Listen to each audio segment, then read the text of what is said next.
10 ta tarozi turmaydimi, birortasiga tushmaysiz, chunki tarasi yengil. Pulini ayting, buni 6000 deb pastida.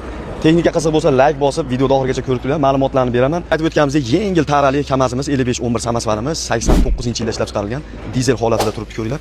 Oldini bes kamera qilib turuvchi diskalar qo'yib qo'yishgan.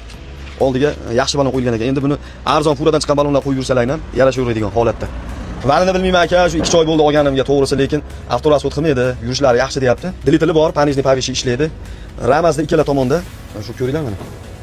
1,5 metrcha qilib ikkala tomonga ham qo'shimcha rama qo'shilgan ekan. Mana bu yerdan yorilgan ekan ramasi.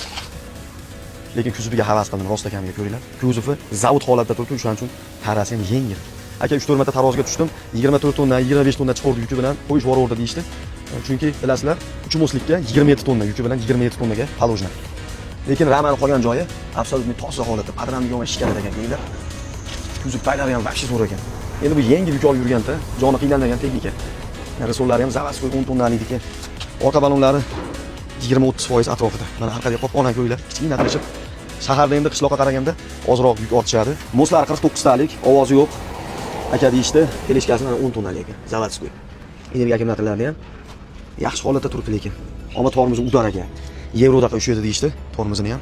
Hujjatlari joyida, mendan oldingi egasidan nomida aka, muammo yo'q hujjatidan deyishdi. Mana bu tomon ramalari ham zo'r holatda turibdi lekin. Adramga havas qildim to'g'risi. Mana ikkala tomonda aytib o'tganimizdek 1,5 metrdan lapga qo'yilgan, trishena tushgan aka, ikkala tomonga ham deyishdi. Qachon tushgan, qanaqa tushgan, lekin bu egasi ham bexabar. Salonlari ichi ham mana zavod holatida turibdi ekan.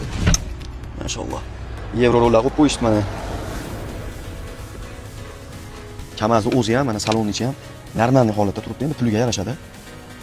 Lekin xolis aytaman, puli arzon. Yana bu haqida bilganlar kommentariyada yozib olinglar, bilmaganlarga ma'lumot bo'lib qoladi. Teshlikchi bosib. Haqiqatan motori zo'r ishlayapti lekin. Vali shu normalniy bir atrofida bo'lsa kerak. Menimcha. Gaz bosinchi. Apparatida ozgina bor ekan. Balkim salarga ko'proqmi endi apparat senga qo'ydirib tekshirib olish kerak, lekin zavod bo'lishlari zo'r. Motorlar juda ham tinch holatda ishlayapti. Ko'ringlar, realniy ishlab turgan texnika. Shu bir haftada bir marta, 2 marta ishga chiqaman, qolgan payt vaqtim bo'lmayapti aka. Mahallani to'ldirib turibdi, undan sotib olaveradi. Egalari aytib o'tishdi. Bu texnikamiz Andijon viloyati, Andijon shahrida turibdi. Narxini 5800 dollar so'rashyapti. Xudo xolasa naqd pul bilan kelsalaring, yaxshigina o'tib beradigan, savdolashadigan joyi bor.